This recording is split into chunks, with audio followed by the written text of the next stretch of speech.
네, 안녕하세요. 지온쌤 사주타로 이야기의 지온쌤입니다. 자, 오늘은 을사년 한 해에 일어날 그 반전에 대해서 일간별로 십성 중심으로 한번 알아보는 시간 가지도록 하겠습니다. 합의 작용을 볼 거고요. 우리 그 저번 그 영상에서 제가 충의 작용에 대해서 얘기를 했죠. 예, 그죠?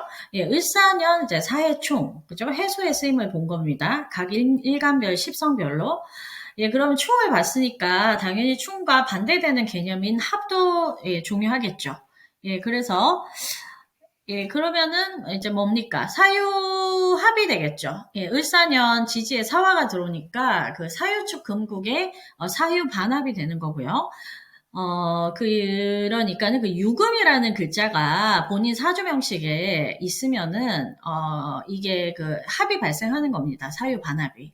천간으로는 신금이 되겠죠. 예, 그러니까는 해당 그 글자인 유금이나 또는 신금에 해당하는 그 십성과 지지사화가 올해 을사년에 그 반합이 되는 거잖아요. 그러니까는 그러면서 생기는 반전입니다. 네, 반전. 합은 반전이에요. 예, 이게 무슨 말인가 하면은 충은 무조건 나쁘고 합은 무조건 좋다. 제가 이거 아니라 그랬죠. 예, 제가 저번 사회충 영상에서도 말씀드렸듯이 그런 건 아니고요. 다만 충은 어떤 해당 십성의 변화를 상징하는 거라면 합은 그 합으로 묶이는 그 해당 십성의 작용을 변질시키는 거라고 그렇게 간단하게 이해를 하시는 게 일단은 핵심입니다. 네, 그죠? 예, 사유합은 사유축 금국에 금의 운동을 하는 삼합이에요. 예. 그러니까 사유합은 사실 그 사화인 양의 화가 아니라 그것이 곧 그 사화인 양의 화인 그 어떤 그런 본질이 변질이 돼서 금이 곧 된다는 거지. 예. 이게 무슨 말이냐면 좀 쉽게 설명을 드리면 홍시인 줄 알았는데 가까이서 보니까 벽돌이더라. 예를 든 겁니다. 좀 뭐가 있지? 사업 파트너인 줄 알고 만나서 정보 교류하던 사람이었는데 알고 보니까 이 사람이 나를 이성으로 보고 그런 사업 제안을 한 거더라. 뭐 이런 거죠. 이게 쉽게 생활 속에서 예를 들어서 한 거예요. 예, 원래 목적과는 변질이 된 거죠. 그러니까 원래 본인이 생각했던 것과는 다른 게 된 거잖아요. 그러니까. 예. 그래서 이제부터 해당 일간별로 합여작용에 의한 반전이 떻게 발현이 되는지 예를 들어서 한번 설명드리도록 하겠습니다. 이게 되게 중요해요. 예. 충만큼 중요해요. 합충 다. 예.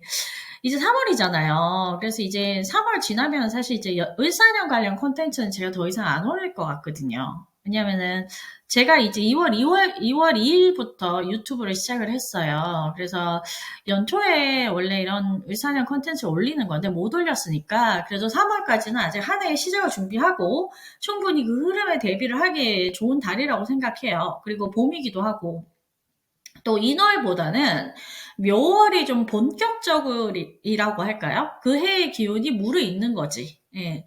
그래서 이거 뭐 이제 연초에 을사년 관련 신수 많이 들으신 분도 계시겠지만 제 채널에서는 3월까지만 을사년 영상을 이제 올릴 것 같아요. 그러니까는 한번 이제 주의 깊게 잘 봐주시고 아마 반드시 도움이 될 거예요. 이런 을사년 관련 영상들 종이 들이 이렇게 본인 생활 속에서 그러니까는 좀 어떻게 발현이 되는 건지를 제가 이제 예를 들어서 쉽게 설명해 드릴 거니까 잘 이제 시청해 주시고 그 느낌을 그대로 이해를 하시면 되는 거예요. 예.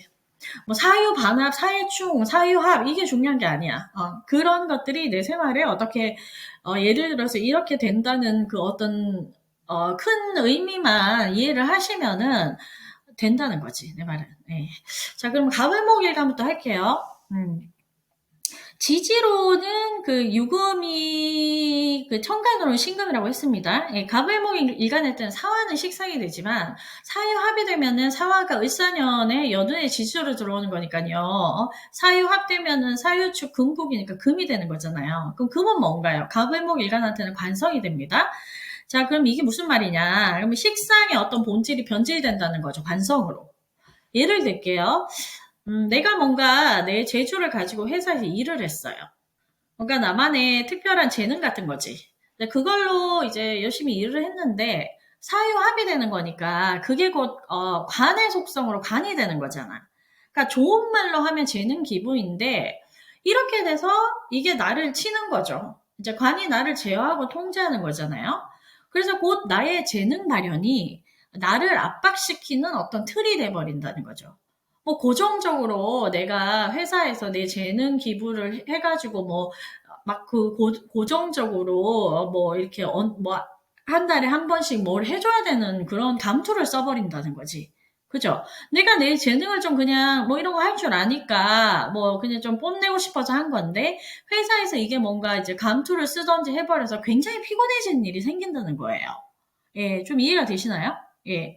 그죠? 그러면 육친의 관점으로 보면 이 여명한테는 식상한 자식이 되잖아요. 그죠? 자식 자리가 되니까 자식 때문에 이제 자식이 무섭다고 내가 사실 잘 나가던 커리어 우먼이었다 이거야. 근데 애를 낳으면서 육아를 누가 도와줄 사람이 내 주변에 아무도 없는 거지. 그러니까는 어때요? 제가 본인이 키워야 될 거 아니에요. 그죠? 빼도 박도 못하게 내가 독박 육아를 하게 되는 거잖아. 그죠? 그러면 그 독박 육아, 애를 키우는 그 행위 자체가 날 통제하는 거죠. 그죠? 내가 어디 가서 자유롭게 일을 하거나 그런 걸 못 하는 거잖아. 그러니까는 그런 식으로 그 관의 틀로 변질이 된다는 거예요. 좀 이해가 되시나요? 무슨 말씀이신, 무슨 얘기인지? 예, 요렇게 이해를 하고 넘어가시는 겁니다. 각 일간마다. 그러니까 한두 가지씩 예를 이제 계속 일간별로 드릴 테니까요. 어떤 일이 발생할지 그거는 이제 상황마다 다 다르시잖아요. 개인이. 그러니까 그렇게 조금 응용해서 생각을 한번 해보시라는 거예요. 예. 그러면 병정화 일간한테는 사화가 비겁인데 사유 반합으로 금으로 변질되는 꼴이잖아요. 그러니까 병정화에게 금에 해당하는 십성인 재성의 작용으로 발현이 된다는 거예요. 자, 그러면 예를 들면 내가 친구로 오래 지내던 이제 뭐 사람이 있었어. 남자, 여자 상관없이 뭐, 이제 이성 친구예요. 그냥 남사친, 여사친. 근데 나이도 차고 뭐 이렇게 지내다 보니까 주변에 지금 만나는 애인도 없고 그래서 이제 심심해서 얘랑 술도 가끔 마시고 뭐 시간도 가끔 보내고 그랬단 말이지. 예. 그러다 보니까 얘가 직업도 웬만큼 괜찮고 뭐 외모도 쓸만하고 나쁘진 않단 말이야. 그죠? 처음부터 이성으로 만난 건 아니지만 그래서 그냥 얘랑 사귈까 이렇게 되면서 어 이게 얘랑 사귀게 되는 거야. 그러면은 그 친구로 만난 여자가 애인이 되는 거잖아요. 남명에 해당하는 재성은 여자니까. 그죠? 남명한테 재성이 여자잖아요. 그죠? 그런 식으로 발현이 되는 겁니다. 그러니까 기존에 원래 어떤 그런 비겁의 성질은 변질이 되는 거죠. 그러니까 다른 십성으로. 뭐, 또 예를 들면 친구랑 같이 이제 투잡으로 부업해서 돈 좀 더 벌고 싶어서 뭐 동네에 편의점 같은 걸 하나 냈다 이거예요. 그죠? 친구랑 사회적인 합을 한 거죠. 그러니까 서로의 이익을 위해서. 그랬더니 거기서 돈이 나오더라. 그죠? 결과가 생기더라. 결과물이. 그런 거예요. 사유합은 즉 뭐, 화급금이니까 병정화에게는 금전적 이익이나 어떤 결과 뭐 이렇게 되는 꼴이죠. 예. 요런 겁니다. 자, 그럼 무기토일간으로 한번 넘어가시면 사화가 인성이잖아요. 근데 사유합으로 인성이 식상으로 변질이 되는 거죠. 그러니까 토생금이니까, 그죠? 그럼 예를 들면 뭐 자격증을 따려고 어디 학원을 등록한 거야. 등록을 했는데 뭐 배우고 이제 뭘 공부해서 배우고 따려고 이제 뭐 거기서 배우는 과정에서 만약에 예를 들어서 요리를 배운다 이거예요. 그러면은 인성이니까 이 사람의 원래 목적은 한식 조리사 자격증 뭐 이런 거겠죠. 근데 거기서 내가 칼질을 잘하는구나. 크게 요리에는 뭐 요리의 어떤 이런 그런 순서를 따라가고 외우는 거는 너무 어려워서 소질이 없는데 내가 칼질을 잘하는구나. 뭐 요리에 간을 맞추고 이런 거보다 요리 그 자체보다는 요리를 하는 과정이나 이런 거는 내가 너무 힘들어서 잘 안 맞을 것 같은데 나중에 업으로 하면. 근데 뭐 데코나 플레이팅은 내가 기가 막히게 하는 거야. 그죠? 포장이죠, 포장. 예. 그래서 난 한식 조리사 말고 뭔가를 치장하고 꾸미는 데 소질이 더 있구만. 이렇게 해가지고 뭐 선물 포장 자격증이라든지 선물 포장 디자이너 뭐 이런 걸로 갈아탄다는 거죠. 예. 이렇게 되는 겁니다. 그러니까 자격증을 따려고 갔는데 난데없이 거기서 내 재능이나 뭐 그 숨은 그러니까 나도 몰랐던 내 재주를 발견하게 된 꼴이지. 내가 이걸 너무 잘하고 또 즐거워하거나 몰입해서 할 수 있는 게 뭐가 있구나 이렇게 되는 거예요.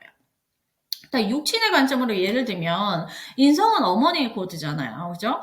뭐 어머니를 케어해야 되는 내가 상황인 거야. 그래서 내가 뭐 어머니가 뭐 몸이 불편하세요? 예를 들면 그래서 내가 어머니 뭐 그렇게 휠체어 같은 거 밀어드리면서 아침 저녁으로 계속 맑은 공기 쬐면서 산책도 시켜드려야 되고 그죠? 건강 때문에 공기 좋은 데 가서 살아야 된단 말이에요. 그래서 뭐 이사를 했어 시골로.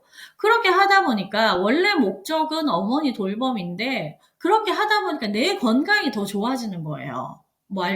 그죠? 예, 뭐, 천식 같은 게 낫는다든지 갑자기 좋은데, 공기 좋은데 살아서. 아니면 뭐, 어머니 케어하면서 너무 이제 지루하고 힘드니까, 그리고 뭐, 그걸 조금, 약간 좀 추억하고 기념하기 위해서 브이로그 같은 거를 맨날 만들었어요. 엄마하고 어떤 나의 뭐, 그 어머니, 뭐, 그죠? 뭐, 그런 뭐라 그러지? 돌봄 일기라 그래야 되나? 뭐 그런 걸 했어요. 오늘 뭐 했고, 뭐 오늘 뭐 했고, 뭐 이런 과정을 쭉 촬영해가지고 했단 말이에요. 그리고 유튜브에 올렸더니 많은 사람들의 공감과 지지를 받았다 이겁니다. 그래서 이런 거예요. 그러니까 내 표현이 식상으로 변질이 된 거죠. 발현이 된 거죠. 자, 그러면 경심금 일간으로 또 넘어가면 사화는 관성이 되죠. 그리고 사유합으로 사유금이 되니까 유금 또는 신금이 비겁이 되는 겁니다. 그 오히려 사화가 관성이. 그러면 자 오랜만에 마음에 드는 남자를 만났다 이거예요. 그 여명의 경우에 그러면은 관성이죠. 되게 공을 들였어요. 그래서 내 시간도 쓰고 돈도 쓰고 막 그랬단 말이죠. 근데 이 남자가 한참 지나가지고 죄송한데 누구누구씨 우리 그냥 친구로 지내야 될 것 같아요. 사실 저 약혼한 여자가 있어요. 미리 말 못해서 너무 미안합니다. 뭐 이렇게 되는 거야. 뒤통수를 맞는 거예요. 그러니까 내 남자가 될 줄 알고 막 공을 들였는데 알고 봤더니 내 어떤 경쟁자랑 이미 합을 하고 있는 사람인 거야. 그죠? 이런 거죠. 예, 또 그럼 육친의 관점으로 또 보면 내가 남명에게는 자식이 되니까 뭐 아들이 있어요. 예를 들면 근데 와이프가 뭐 아파서 입원을 했어. 뭐 암 수술해야 돼. 그러면은 내가 병원에 매일매일 가야 되고 직장 가서 돈도 벌어야 되는 거야. 생활비 벌어야 되니까. 근데 애가 어려서 뭐 2살이에요. 2살이다 이거예요. 그러면은 어디 맡길 데도 없어. 남한테 뭐 맡길 돈도 없어. 그래서 어쩔 수 없이 마음씨 좋은 뭐 내 형제 자매 뭐 누나나 여동생 아니면 형집에 뭐 형수한테 애를 잠시 맡긴단 말이에요. 그죠? 사유합이니까 관성과 비겁이 합을 하는 구조죠. 예, 뭐 이런 겁니다. 예. 또 뭐 있지? 뭐 회사에 뭐 조직 같은 데 들어갔는데 그 밑에서 이제 뭐 일을 했단 말이에요. 조직원으로서. 그냥 회사에서 고용된 사람으로서 일을 했는데, 알고 보니까 그 대표가 자기 혼자 이 회사를 운영하기가 너무, 버거워서 동업자를 계속 찾고 있었던 거야. 그래서 이 사장이, 뭐 나한테 동업을, 뭐 일하는 거 보니까 이제 너무 잘하고 같이 해봐도 될 것 같아서 동업을 제안했어. 그래서 내가 회사 구성원이었다가 이 사람이랑 동업자가 되는 그런 겁니다. 그죠? 그죠? 관의 틀로 들어갔는데, 어떻게 하다 보니까 같이 일을 하는 꼴이 되니까 동업자가 되는 거잖아요. 그죠? 같은 배를 타는 거. 뭐 그런 겁니다. 그래서 인계수일간 넘어가면 사화인 재성이 사유합을 하면서 인성이 되는 거죠. 그죠? 그러면, 자, 이게 또 예를 들면 좀 단식이긴 하지만, 뭐 돈으로 학위를 따는 것도 되겠다. 그죠? 좀 간단하게 보면. 그리고 와이프가 재성이 뭐 와이프도 되니까 갑자기 대학원 들어간다고 그러는 거야. 석사학위 따겠다고. 공부하겠다고. 그럼 뭐 어떻게 해줘야지. 뭐 이런 거. 또는 내가 어떤 일에 대한 도전을 했어요. 그래서 뭔가를 해냈어. 그러면은 뭐, 그거에 대한 성취나 결과물이 생길 거 아니에요? 뭐 예를 들면 뭐 도자기 같은 거를 많이 만들었다, 취미로. 도자기 작품을 여러 개 만들었어요. 근데 도자기를 해보니까 이게 그냥 취미로 그냥 몇 개 만들어 보고 싶어서 했는데 해보니까 좀 깊이 있게 배우고 싶은 거야. 그래서 도예 연구원 같은 데 입학해서 배운다든지 아니면은 이거를 취미로 했는데 너무 이게 하다 보니까 거의 취미를 뛰어넘는 수준이 된 거야, 이 사람이. 거의 뭐 아마프로죠. 아마프로라 그러지? 예, 그죠? 아마추어인데 거의 프로급이야. 그러면은 어디서 나보고 이런 뭐 문화센터 같은 거에서 사람들 앞에서 이렇게 실습 강사 같은 거 도자기 구하는데 좀 해주실 수 있느냐. 그래가지고 나한테 그런 어떤 그런 제적 코드에서 인성적인 자격 같은 자리가 주어지는 거야. 강사니까 곧 선생님이죠. 그죠? 인성이 뜻하는 코드기도 하니까. 이렇게 되는 겁니다. 자, 오늘은 을사년의 연운의 작용을 이해하기 위해서 가장 중요한 두 가지인, 이제 충과, 저번 시간에 했던 충과, 오늘은 그 합의 작용에 대해서 알아보는 시간이었고요. 자, 월운을 이제 또 달마다 올릴 건데, 그 시간에 이런 것까지 다 세세하게 설명드리기에는 영상이 너무 길어지거든요. 그리고 듣는 사람도 지루하고 또 집중도 안 되고 그래요. 그래서 영상을 이렇게 좀 제가 따로 올려드릴 테니까 좀 반복 청취하시면서 쭉 그 흐름을 잘 이해하시면 되는 거야. 예. 월운을 듣고 이해를 하시는데도 이런 영상들은 도움이 되거든요. 예, 을사년 전체 코드를 이해하는 거. 그러니까 시간 나실 때, 뭐 출퇴근 시간이나 아니면 그냥 화장실 가서 볼일 보실 때, 뭐 그럴 때 있죠. 짜투리 시간, 그런 시간 잘 활용하셔서 좀 부담 없이 틈틈이 들어주시고, 좀 이해를 하시면, 도움이 되시겠다. 예, 그런 말씀을 마지막으로 드리고 싶습니다. 자, 그럼 오늘도 긴 영상 들어주셔서 너무 감사드리고요. 지금까지 지호쌤이었습니다. 감사합니다.